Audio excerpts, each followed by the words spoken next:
Everyone has a bright light inside of them that deserves to be seen by the world. That's why it's time to shine the light on the extraordinary who are accomplishing phenomenal things. This is the Shine Out Loud Show with Lillian Abogo. Good evening, ladies and gentlemen, and welcome to another episode of Shine Out Loud Show with me, Lillian Abogo. Oh my, we have a juicy conversation tonight. We are talking all things woman-related, vajayjay, vajim jams. We are talking about our yonis, our love box, whatever you want to call it. We are talking to an incredible woman who is the creator and founder of the Womb Room. She is a young woman that basically has my respect and admiration. Saschan Fearon-Josephs. Welcome. Hi, thank you for having me. Oh, you're welcome. You are right now one of the people that I'm just so blown away about. So it's my pleasure to have you on the show. Oh, yes. I know, we connected last week and we were talking about the womb. We're talking about women and my favorite subjects. And I said, I need to have you on the show for a couple of reasons. Because you have started a space called the Womb Room. And this is a space, as you put it, it's going to be a physical and actual virtual space for women to talk about their reproductive journeys. Yeah. And this is important to you because at the age of 19, you lost your right ovary and your right fallopian tube. How did that come about? So in December 2010, I had a coil fitted. I tried the contraceptive pill, like 2 different types, and they just weren't right for me. They weren't working for my body. So I had a coil fitted. It was suggested by my GP. Mm-hmm. And almost immediately I started having problems. I was in excruciating pain. It didn't go away. I gained a stone in the first week and a half that I had the coil fitted. And it was just water weight because my body just was not coping with having the coil. As a result of having the coil fitted, I developed pelvic inflammatory disease. And when the doctor at the hospital told me that that's what it was, I just kind of asked him if he could take it out. But he said no, because he was worried about the risk of perforation of the womb and that I would sue the hospital if they perforated my womb, removing the coil. So he made me take some antibiotics and some painkillers, and he told me to get my GP who'd fitted it to take it out. So I had to keep it in for a month. And I went back to my GP in January when I went back to uni, and she took it out. By this point, I'd gained about 2.5 stone in just water. Jeez. And my GP was like, everything should go back to normal. Your body and your hormones should settle down. And that didn't happen. I just kind of carried on gaining weight, getting bigger and bigger. And I was sent for some scans, and it revealed that I had a really large fluid-filled cyst on my right ovary, which was just growing kind of almost exponentially. So I had a date given to me for surgery to drain it and remove it, which was set for July. And in the end, it got to about March, April, and I'd stopped attending uni because physically I was just in too much pain. I was in and out of A&E all the time. And I went to a hospital one day to see a doctor, like on the walk-in, and he said to me, the cyst on your ovary is so big that it's starting to taut and kind of disconnect itself from the rest of the reproductive system. The problem that you have is that it's so big and there's so much fluid in it that if it ruptures, which is very likely, you'll just die of septicemia before you get to a hospital or before an ambulance reaches you. So really you need to go back to your doctor and tell them that you need your surgery as an emergency case. Okay. In the end, I went to see a private consultant, and she also worked for the NHS. So she did my surgery for me. I went to see her on the Friday, and she was just literally like, yep, that has to come out, and I'll do your surgery next week, Wednesday. And she did let me know there was a possibility that I might lose my ovary. But she said it was highly unlikely because in those kind of cases, usually what they would do is just drain the fluid from the cyst. But when I actually went under, they discovered that the cyst had wrapped the fallopian tube around itself. So it had completely destroyed it. And that inside the ovary, there was a dermoid cyst that was growing. And so a dermoid cyst is a cyst that is kind of made up of fatty tissue. It can be made up of like eyes, teeth, hair, other random kind of things. Wait. Did you just say eyes, teeth, hair? Yeah.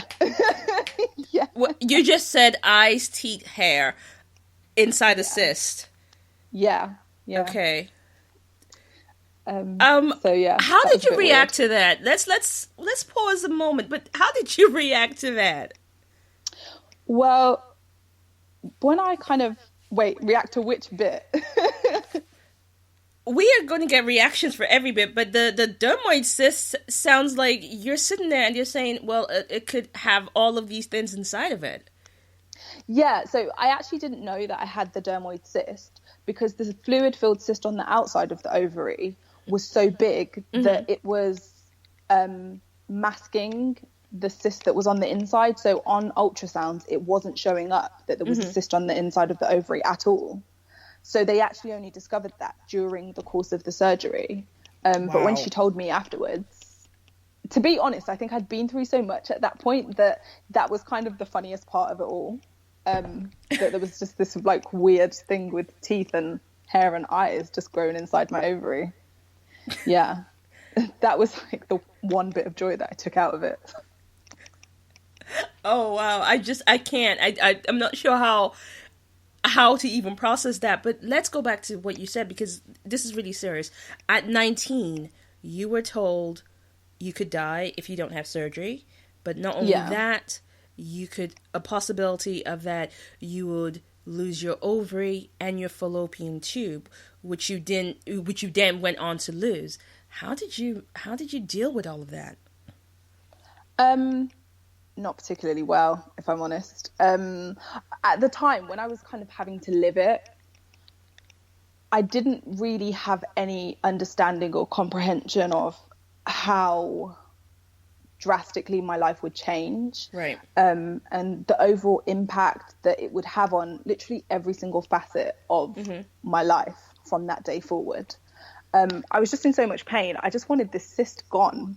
Right. And I was a little bit naive. I was 19. In my head, I was like, oh, saying to my mom, it'll be fine. I'll be in hospital. People will bring me grapes and I'll get to lie in bed all day. Just kind of thinking that it was going to be a little bit almost like Holby City kind of thing. And when I woke up after the surgery, I think that was kind of when it really hit me that my life is never really going to be the same from this point forward.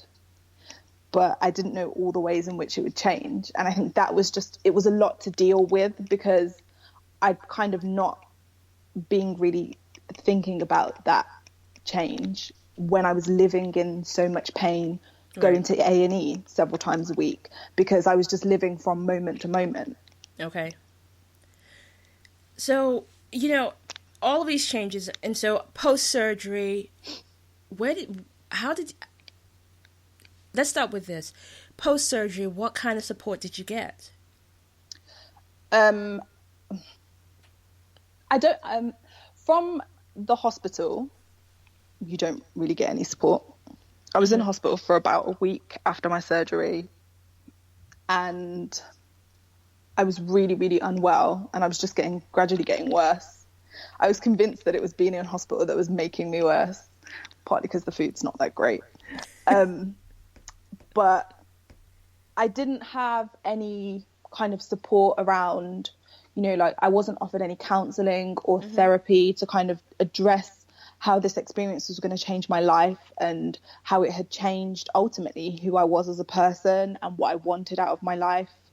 There was no kind of consideration for the mental and emotional impact that such a huge surgery would have on any woman at any age, let alone somebody who was so young. But I think I was really fortunate in that my mom was there, my aunt was there, and and my friends, and they were just really, really supportive, really supportive. And, you know, my friends have seen me. My friend Ade has literally held me up when I've been like having a breakdown in my kitchen crying after other surgeries that I've had. Like, my friends have seen me at my lowest ebb, and I'm just so thankful to kind of have good friends and family and have good women who understand, not necessarily on a personal level, the experience that I've had, because I think it's very difficult for you to ever truly understand someone else's lived experience, because you don't know what it's like to live as them. No. But who can empathize with the things that I've kind of had to deal with and come to terms with since that initial experience. Wow. I'm awestruck because I'm listening to you and I'm listening to the story. And when we spoke about this, I was like, what? Even I can't fully comprehend, and I can empathize, but I don't think I can ever say I can truly know what you've gone through. But you didn't let that deter you. In fact, it led you to open up the womb room. So yeah, let's talk about the womb room. What is the womb room? So the womb room actually started out as a blog. The name was my mom's idea, so she gets all the credit for that. I had a conversation with my mom in the kitchen one day, a couple of months after my surgery, and I wasn't really coping very well emotionally. And I was just really frustrated that there was no support services or information really available to women who were going through similar things. And I was like, I can't be the only woman who's experiencing these things. And I can't be the only young woman who's going through this kind of experience. But I can't find anywhere to go for help. And my mom was like, well, you keep saying that you can't find anywhere. Why not just create something? So I did. And I set up a blog. And originally I just started blogging about my experiences, sharing kind of tips and information on how to manage your diet for your reproductive health, how to cope with hospital and make sure that you were prepared for treatments or surgery, how to ask the right kind of questions to your doctor. And it kind of just grew from there. We got a little bit of funding. We started delivering workshops in schools on reproductive health awareness, because I think when I realized that actually it could be bigger than this little blog that I had, I wanted to look at how do I prevent, as much as you can possibly prevent, other women ending up in a really similar situation to mine. Exactly. And I think the way to do that is by making sure that young women have the education that they need to recognize the signs and symptoms when something's wrong, but also that young women are encouraged to have a voice and advocate for themselves, to make sure that they're listened to when they say that there's something wrong with their bodies. Because when you're a teenager and you go to the doctors and you say, I've got really painful periods or extremely heavy bleeding, and you know in yourself that that's not normal, 9 times out of 10 the doctor will say, here you go, take the pill. Yeah. Well, the pill is not a solution. It can be helpful and useful, but the reality is, as a young woman, when a doctor kind of thrusts the pill at you, how much are you fully aware about the decision that you're making when you take that contraceptive? How much is it really a choice? And how much do you kind of just feel that it's almost part of your rite of passage of womanhood to start taking the contraceptive pill? Because to some extent that's how it's marketed. Yeah. And if you look at the statistics, so 1 in 7 women has endometriosis, but the amount of time it takes to get a diagnosis of these conditions is 7 to 10 years, and that's a very long period of time for you to go and be suffering for all of that period of time with nobody listening to you, and the pill, you're taking it, but sometimes it's often just masking the symptoms. Now, it's funny that you bring up the pill, because I did have this question around hormonal birth control. Like you said, it's almost like a rite of passage. You're now an adult, you're sexually active, you want to maintain your fertility options. Women have been taking it since the 60s. Now, with your experience and everything, would you say that hormonal birth control has really been a good thing for us, especially women of color? I think hormonal birth control has been liberating for women in many, many ways. I think it's kind of given women the freedom to make choices that are better for themselves around their family planning. Yes. And I think ensuring that women have choice is a wonderful thing, particularly when it comes to your reproductive well-being.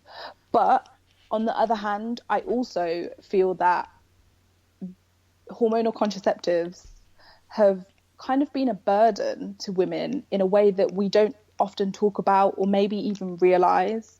We've got to a point where we're almost socially programmed that we will take a pill of some variety once we start becoming sexually active, or we complain to the doctors that we think there's a problem during puberty.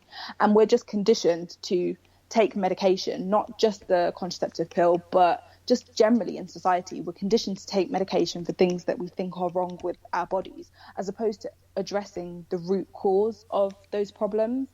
And that's not to say that medication is not appropriate or useful in certain circumstances, but I think we have to also look at how educated are we on what the long-term impacts are of the things that we're putting into our body and what the repercussions of that will be later on in life.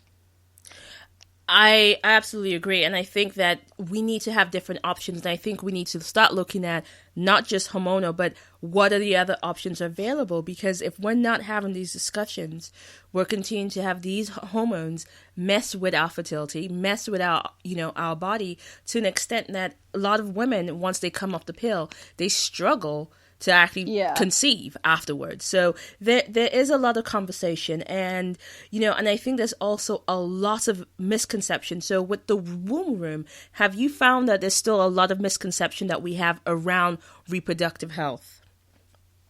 Definitely. When I was at university, I did my undergraduate dissertation on the psychosocial impacts that reproductive health problems have on young women's lives and how they construct their identities.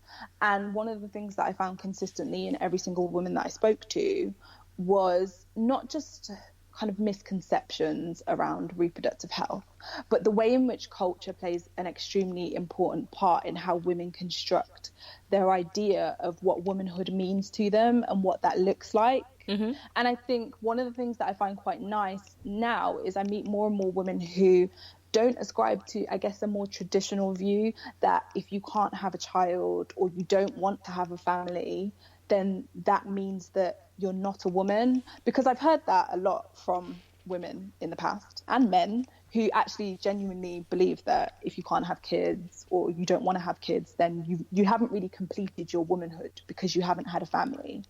And I think that completely devalues all the women who make a conscious decision that actually having children is not for them, right? But also all the women who have that choice taken away from them but would really love to have children, because you're no less valuable as a woman just because you can't conceive or you choose not to conceive. And I think there's still a long way to go in kind of breaking down and redefining how we look at womanhood and what that means for you as an individual and what that means for us socially. And I think there's not enough value kind of placed on women in different areas of their lives and the contributions that we make outside of us being able to push out some kids. Oh, I like your response about this whole concept about womanhood being wrapped up in somebody else's idea of what womanhood is supposed to look like. Now, and that question of, well, it's not like we have a stamp that we've done this. Oh, we missed the baby card. Okay, so they'll take our womanhood card back. That's not the case here. So, yeah. So you can't get your membership revoked. Yeah, I don't think we can. Maybe there's some place, but I don't think, yes. I think we can still keep our woman card if we can't have babies, if we choose not to have babies. And, and then that opens a conversation of, if we can't have babies culturally, why are we so afraid of adoption as an option? I think, that's an interesting question. I think there's a lot of women and couples who are more open to adoption now. But I think sometimes, obviously, if you find yourself in a position where you can't have children, that's a deeply, deeply kind of personal journey. Mm-hmm. And so sometimes if you've struggled particularly for years to conceive and it just hasn't happened for you, and maybe you've been through IVF, or maybe you can't afford to go through IVF because it's ridiculously expensive, the decision to adoption also costs money. This is the other thing. So adoption, it's not like this blue sky kind of fairy tale dream where you just go and pick up a child who doesn't have parents. It's a really long and emotional process to go through adopting a child, and you have to, if you've already been through a journey of struggling with your fertility to conceive naturally, you might not have it in you emotionally and mentally to go through that process of right. adoption, and maybe even come out the other end and still not have a child. And okay. I think that can be very emotionally draining. And sometimes people get to the point where they just don't feel that that's necessarily the right decision for them. No, and it's fair enough, and that's true. I think it's a decision that's personal for everyone, but there's also seemed to be, in the past, there seemed to be a lot of cultural bias against adoption. There's, especially in our community, when I'm using that "our" very loosely, but there seems to be a cultural bias against adoption. That, if it's not your kid, then it's not your kid. That seems to be the kind of ideology in the past. But like you say, things are changing and growing, which is really amazing to see. Now, yeah. For all of those who are just joining in, I am talking to Saschan Fearon-Josephs. We're talking about the womb, and we're talking about womb health and reproductive issues in the Black community. We're looking at women in general as well, but it's looking at how this is growing, how this is happening, and understanding what's going on with our bodies as women. Now, if you want to join in the conversation, you can join in via our website on Spreaker.com, but also send us a message Twitter or Instagram, and we will love to hear from you, because this is a topic that is not just for women, it's not just for us, it's for men too, because men are fathers to daughters, men are husbands to wives, partners. Join in this conversation so you know how to better support your partner going through certain things. Now, we just had a very short conversation before we went live, and we were talking about the fact that you're 26 and you recently went to see a fertility specialist. And they gave you... You're just giving me an extra, giving me an extra month of life. I've been in 2 months. Yeah. Yeah. I'm trying to avoid getting old. No, you're like wine, girl. You're like wine. You just get better. It's like wine. Forget about it. But you went to see a fertility specialist, and they gave you a piece of news that was rather interesting for you. Yeah, so I went to see a fertility specialist in July 2015. They gave me 2 very interesting pieces of news. The first piece of news was, so by July 2015, I'd also had a diagnosis of stage 2 endometriosis, which I was diagnosed with in 2014. Okay. And I went to see the fertility specialist because I just had a feeling something else was wrong, but for the millionth time, nobody was really listening to me. And I just wanted to kind of check on the state of my fertility and kind of see where the land lay, so to speak. All right. And the fertility specialist told me that I also had uterine fibroids, uterine polyps, suspected adenomyosis. So that was the first thing. I was like, I've literally just collected 3 new conditions in a year. Wonderful. Oh, wow. Yeah. Nice. And then the second thing was that he said that because of my obviously unique kind of reproductive circumstance, the fact that I've only got 1 ovary, there's endometriosis growing on that ovary and the fallopian tube in the uterus, and I don't have very good follicles in that ovary either, to make matters worse.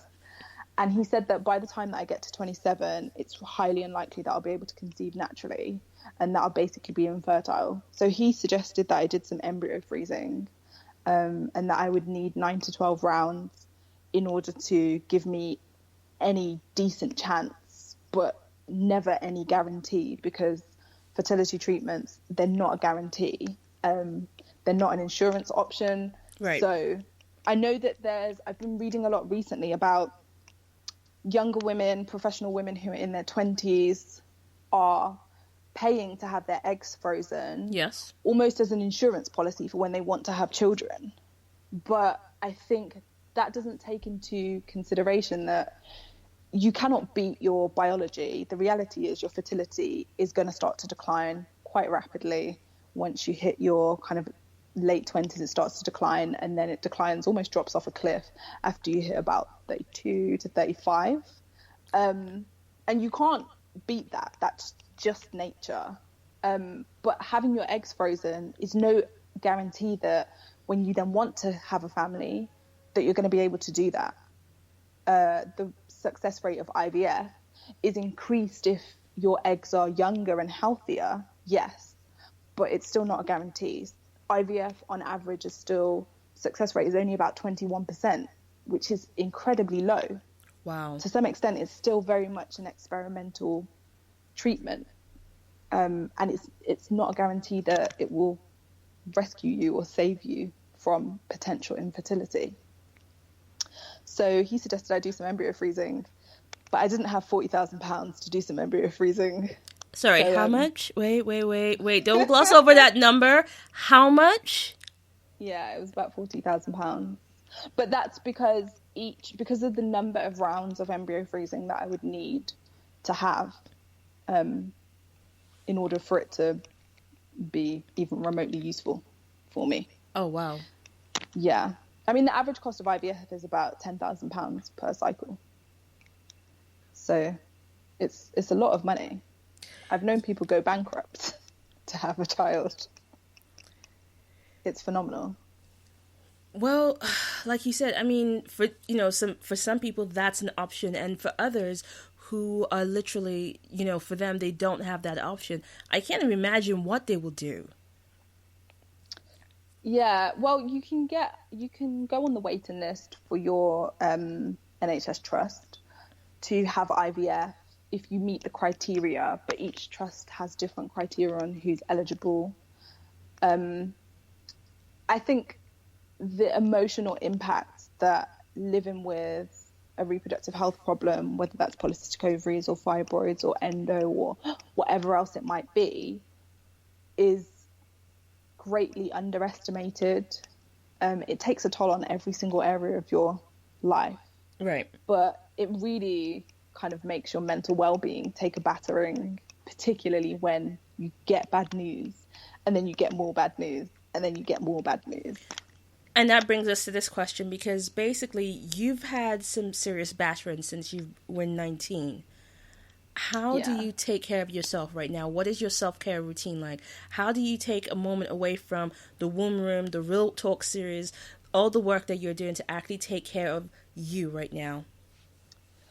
I'm going to sound like such a hypocrite here, because I always tell people to make sure that they take time to just do something for them.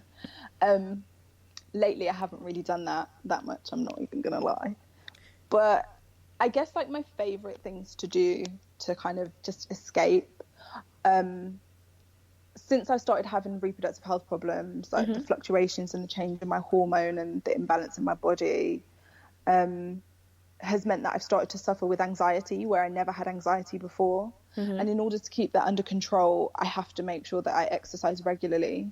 Okay. And some days, just mentally and emotionally, I don't want to go and exercise. If I really don't want to do it, I just won't go. But I found that it's the thing that kind of has helped me to keep a clear head almost the most. Okay. Other than that, I like to read a lot, because I just find reading is just a really great mental escape. And I try to make time to kind of go away with my friends every now and again, go to the beach, go for a walk in the woods, just do something that's disconnected from the rest of the world. Right. But I think also, I spend an excessive amount of time in the bath on a Sunday. So like I'll be in the bath for about 2-3 hours, because that's like my safe space where I just relax and chill and put, burn some incense and light some candles and listen to music.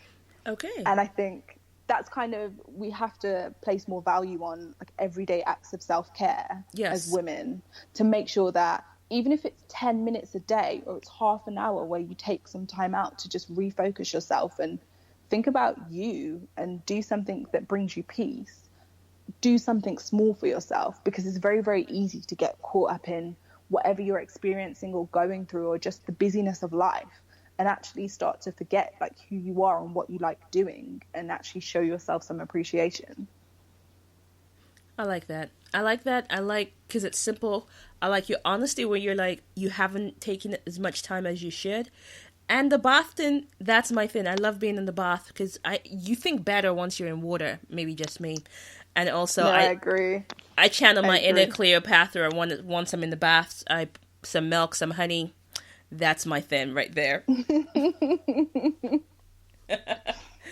Okay, so we're talking about a lot of things. We're talking about our reproductive health. We're talking about, your work. And one of the things that you have coming up is a Real Talk series, which starts in September. What's that? Yes, it does. So the Real Talk event series was just something I kind of created in my mind, where I, think of all my great thoughts. The idea was to provide safe physical and digital spaces for women to connect and have conversations and learn about their bodies and their well-being, and talk about their reproductive health and their periods and bleeding and cervical mucus and sex and all of the things that we kind of keep hidden, and the way that all of these things intersect in our lives as women and how we live them and experience them. And help women to build a community of women who have similar experiences to them, women who are interested in having those conversations openly and honestly, like no holds barred. But one of the other key things was I really wanted to be able to connect women with experts on particular subject matter and influencers, and also to be able to connect them with ethical brands which will positively support their well-being, not just brands that sell to women because they know that if they do that, they can make a lot of money. I'm really interested in brands that actually do what they say on the tin and are invested in making sure that women's health is at the kind of the focus and the forefront of everything that they do, and that's done, chemical free and organically wherever possible. Okay. And that actually takes us into a great segue, because that's where we start talking about our sanitary products. Now, if you watch any commercial on the face of the planet, wherever you are, there's some woman catwheeling on the beach and they're trying to make us smell like a daisy. I don't want to smell like a daisy. I don't think you want to smell like a daisy, but have we gone so far from understanding what our body needs and wants that our sanitary products are now more harmful than helpful? I think as women, we're very, not even just women, to be honest, I think it's men as well. I think we've created a society where we're very disconnected from our bodies to some extent. Mm-hmm. Our focus on bodies socially is on how they look, as opposed to how they actually perform and what they're actually capable of doing and what they actually do on a day-to-day basis. And I think that's kind of where we go wrong, because you could look fantastic on the outside and not be that great on the inside, mentally, emotionally, physically, all of those things. And I think we kind of need to go back to basics of, do women really understand how their body works, how their reproductive system works? And I don't mean just the basics, but on a more kind of integral level, in terms of your one-to-one relationship with yourself, because everybody's body is different, and what you experience is not necessarily going to be the same as another woman. It might be similar, but it's not the same. And kind of like the perfect example of that is, I have endometriosis, but I know 30 other women who also have endometriosis. But if we all sat in a room and a doctor asked us to rate our pain on a scale of 1 to 10, how do you do that? Because I could say that my pain is a 9. Right. And you could say that your pain is a 4. But really, if I felt your pain might be a 9. It's just that I'm used to my level of pain. Yeah. And so I kind of think we have to make a concerted effort to take ourselves back to learning about our relationship with our bodies, recognizing when something's not right, having the power to say, that you're not necessarily going to take your first answer from a doctor or a consultant or a specialist as the only answer or the only option. Kind of researching and looking more at what options are available for you and choosing the one that you think is right, and kind of just working through a process of trial and error to see what works for you, what doesn't work for you. And that goes for the products that you use as well. Are your sanitary towels causing you irritation? Because personally, I don't think your vagina needs to smell like a flower. It needs to smell like a vagina, whatever your vagina smells like. And what, we're sold these products, but do we ever really think about why we buy them? Do we just buy them because they look nice? And we're kind of told that we should fit this ideal of womanhood, and womanhood should be clean, and it shouldn't be messy, and it shouldn't bleed, or we shouldn't fit into this box that's not uniform, when that's not the reality of being a human being, first of all, let alone being a woman. Like, we bleed and we have other bodily fluids. That's just nature, and we shouldn't try to fight that. Actually, we should embrace it, because it's a part of who we are and it's a part of how we're made. But do we understand that? For me, I will speak only for myself, because I can't speak for every other woman. I'm having to learn, and I've had to learn. I've had to go back and learn. I've had to form a relationship with mine. I've had to understand what my body needs and wants. But like you said, it's not something that, it's not comfortable for most women, because we're not taught. Not even forget just women. We're not taught how to connect with our bodies generally. Yeah. And again, if we bring it down to the cultural level, especially within the Black community, the community of color, that's even worse, because it's almost as if our body are taboo. It's a place of no name. Let's not talk about it. That place of no name that only exists when our lover is in the room or a doctor is present. Aside from that, it doesn't happen. Yeah, that's true. And you were talking about uniformity and how, there's almost this kind of drive for uniformity. We may laugh, but it's actually quite serious, because in 2013, the rise of young women getting what's known as the designer vaginas, vaginoplasty, rose to almost 50%.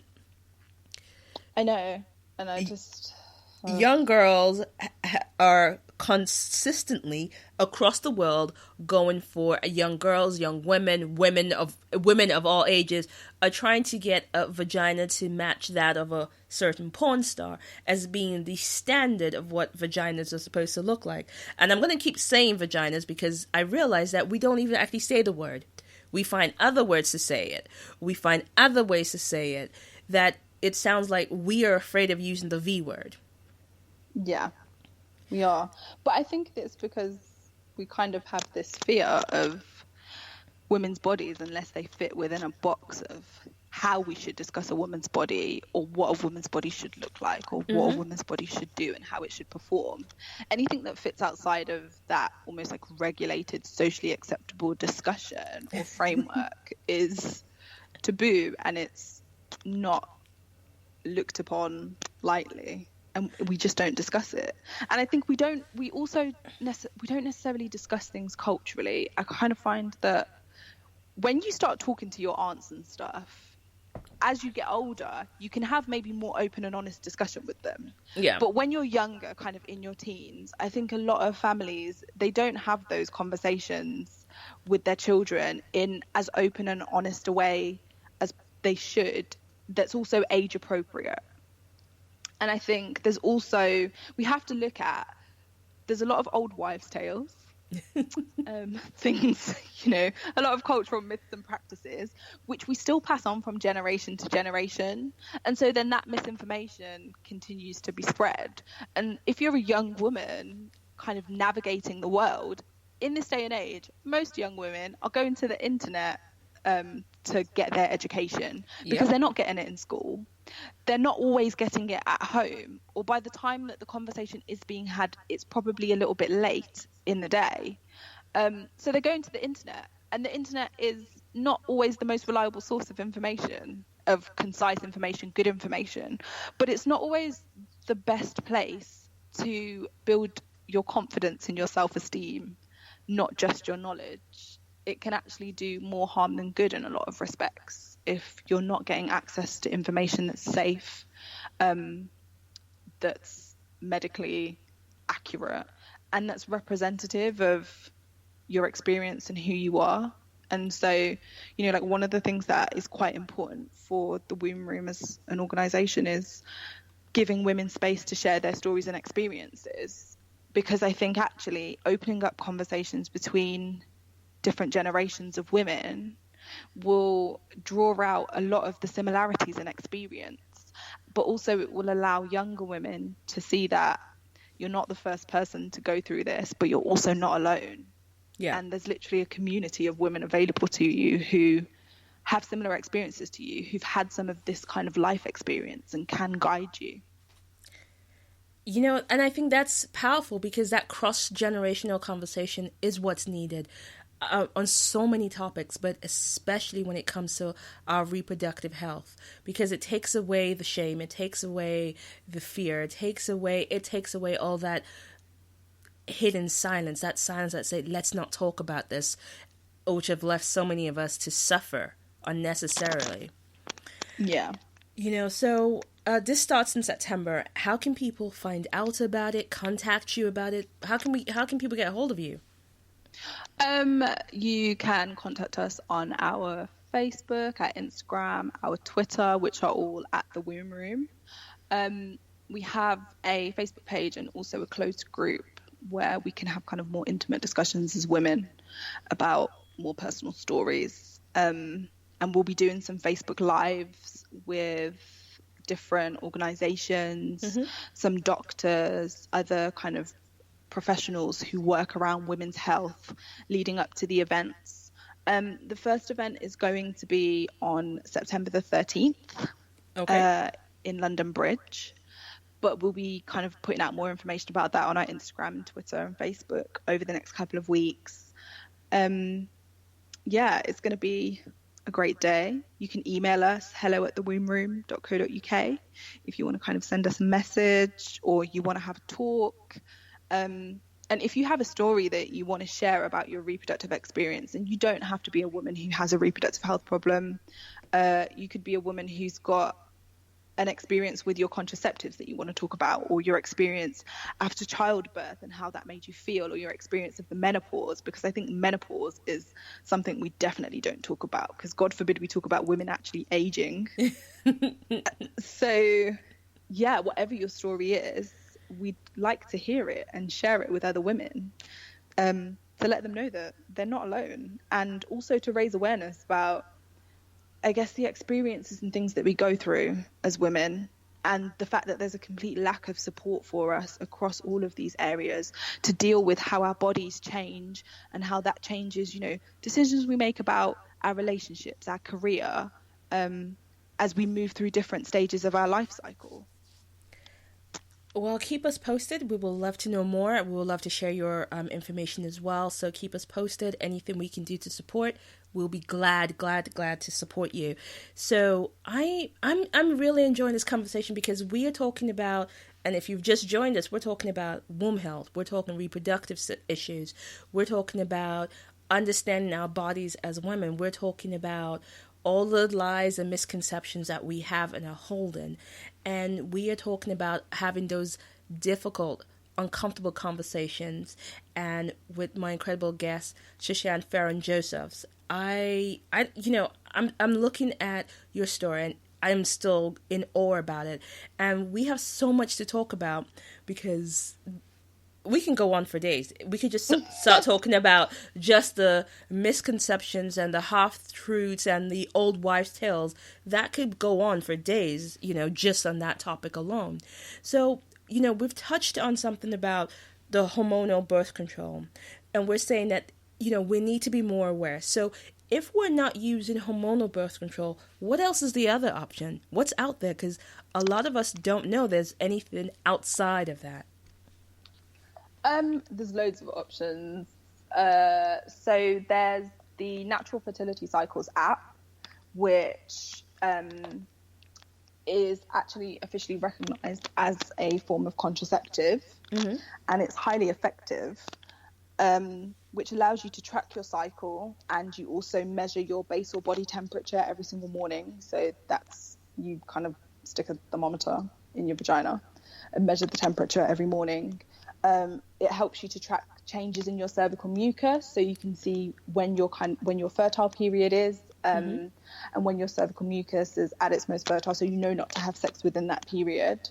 I think there's also, obviously, you can just stick to the traditional things like condoms and also spermicide, because I think a lot of people don't always like using condoms because of the change in sensation, which I know sometimes you'll have those sexual health talks and people will be like, it's a lie, there's not a change in sensation. But that's a lie. Let's be realistic. There is a change in sensation.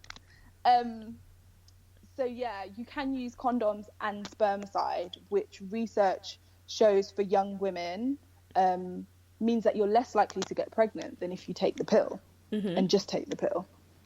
It's more effective to take condoms and use condoms and spermicide. And spermicide is just a gel which essentially kills the sperm and stops it finding its way to the egg and getting you pregnant. Other types of contraceptive, I mean, obviously there's other hormonal options. There's the injection, which I don't really rate very highly.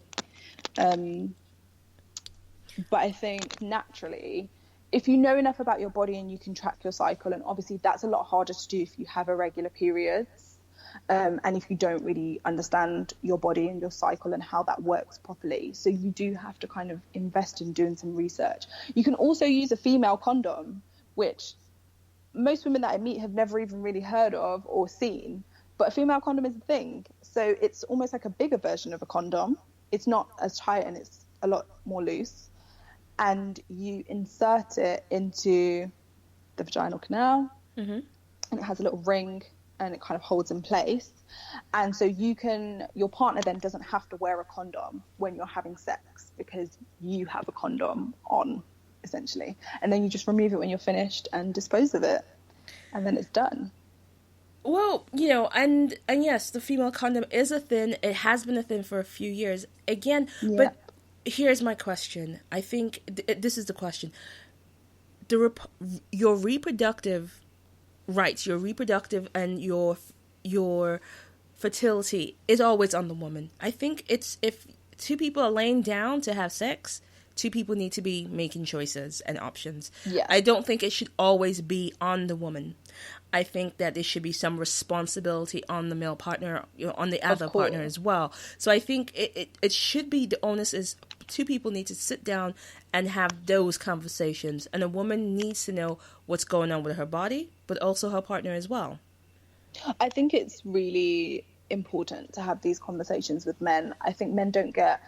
I don't know if it's that we don't involve men in these conversations enough, or if it's that men just don't really want to be involved in them. But I think it's really important, if you're in a relationship with a man, that you have those conversations, because I think for men it's important for them to learn about these things if they're in a relationship with a woman. I agree. And if you're not in a relationship with a woman, because the reality is that statistically you will know a woman in your life who has a reproductive health problem. You cannot escape that. They might not share that information with you, but there's a woman in your life that you know right now who has a reproductive health problem. So I think it's important for men to be able to empathize with the experiences that women go through and the things that women are living with, so that they can best support the women in their life that they care about. Because the reality is, I know that there's men in my life that I look to for support, and sometimes I don't want to talk to my girlfriends about my vagina and my reproductive health.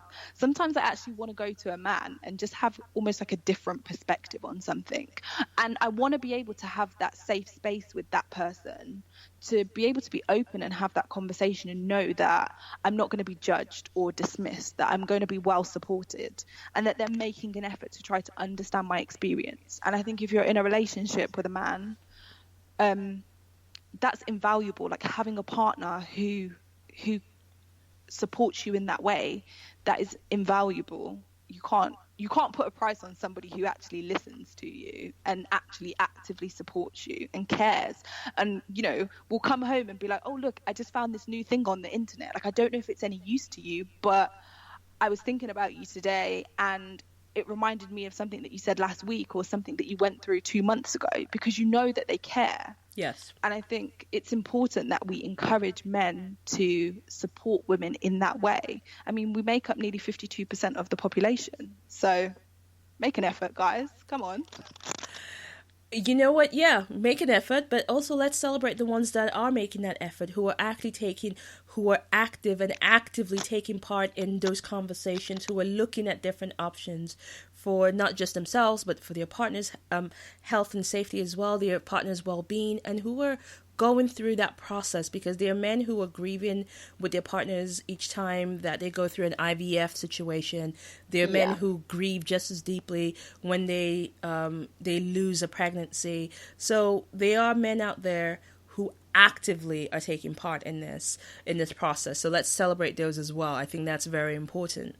100%. I think there's not enough kind of support available, not just for women, and the emotional and psychological impacts that living with a reproductive health condition or a traumatic reproductive health experience can have on them, but there's not enough support for couples to help them to understand each other better. Because I find a lot of the women that I speak to, they keep a lot of things from their partner because they don't want to feel a burden to them, or they're worried that they might leave. And I think there needs to be that space to be able to have those conversations and that level of kind of healing almost, because it's a journey that's just fraught with difficulty and highs and lows and emotions, whether you're trying to conceive or not, whether you're living with a reproductive health problem or you're just kind of having a really difficult time with your reproductive well-being right now. It can be quite harrowing and draining emotionally to kind of deal with, more so than the physical stuff. I think it just wears you down mentally. And I think making sure that, if possible, you can get that support as a couple or as an individual on your own, from people around you who are prepared to listen and understand you and give you time or space or a hug or a bottle of wine, who knows, depends on what you need, is really, really important. It's really important that you have those kind of communities and resources to be able to draw upon to work through whatever it is that you're living with and experiencing. And Saschan, I yes, I agree. I wholeheartedly agree. And, and I think that we need to have more and more of these conversations as women ourselves. We need to take responsibility and start having more and more of these conversations. Now, I'm going to ask you, what's your so loud moment for the week? My so loud moment for the week. I've been thinking about this. To be honest, it's probably been on this show, if I'm brutally honest, because I just like having the opportunity to kind of talk about how important access to services and conversations and honesty around women's bodies and processes is. So I'm just really, really grateful for the opportunity, because I think it's something we don't talk about enough, and we need to, because if we don't talk about it, we'll just be suffering in silence. And the people who make the decisions about the services that we have and the people who are building the businesses will think that we're happy with our lot when most of us aren't. Exactly. And oh my God. So first of all, thank you. Thank you for that. And we love having you. We love having these conversations. We love talking to women. We love talking to people who are making big differences, who are saying, we can't be quiet about the important things. We cannot be quiet when we're suffering in silence. We can't be quiet when others are affected. So we are so, so, so glad to have you on the show. And thank you. Yes, the fact that, you started a movement and having that conversation when there was nobody to support you, when you started the conversation to say, this is my story. And That's really amazing. Now, I'm actually going to put out a So Loud moment for my own, and I'm going to attach it back to you. I think my So Loud moment today is the womb room. It's actually, for me, as a woman who recently have my own conversations about reproductive health issues. I salute anyone who's taken that stand for others and saying, we need different solutions. We need different conversations. We need to know our body intimately. So, yes, that's my So Loud moment. Thank you. And I'm going to follow that up with a big this for you.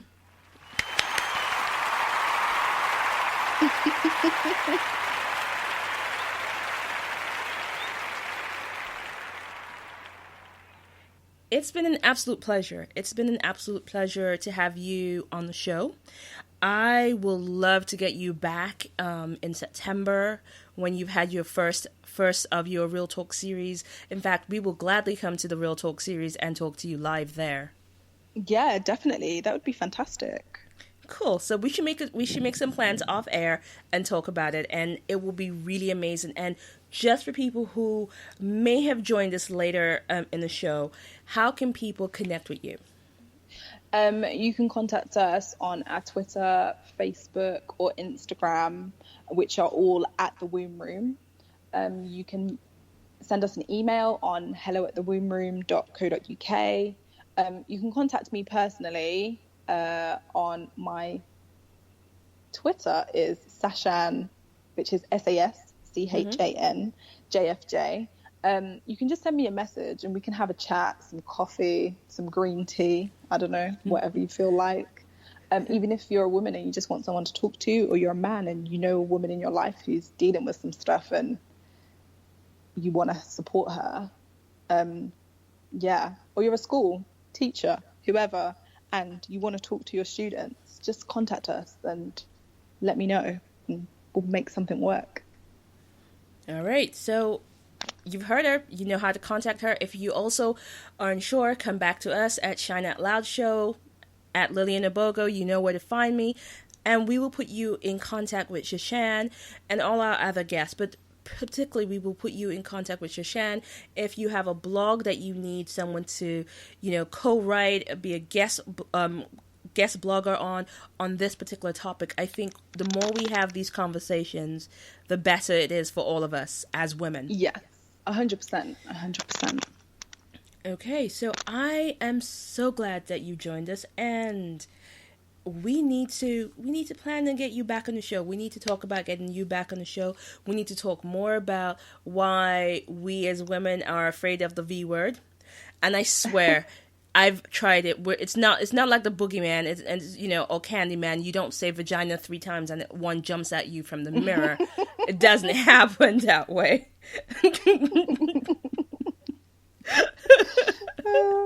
I think some men wish that they would. No, let's not talk about those men. That's just.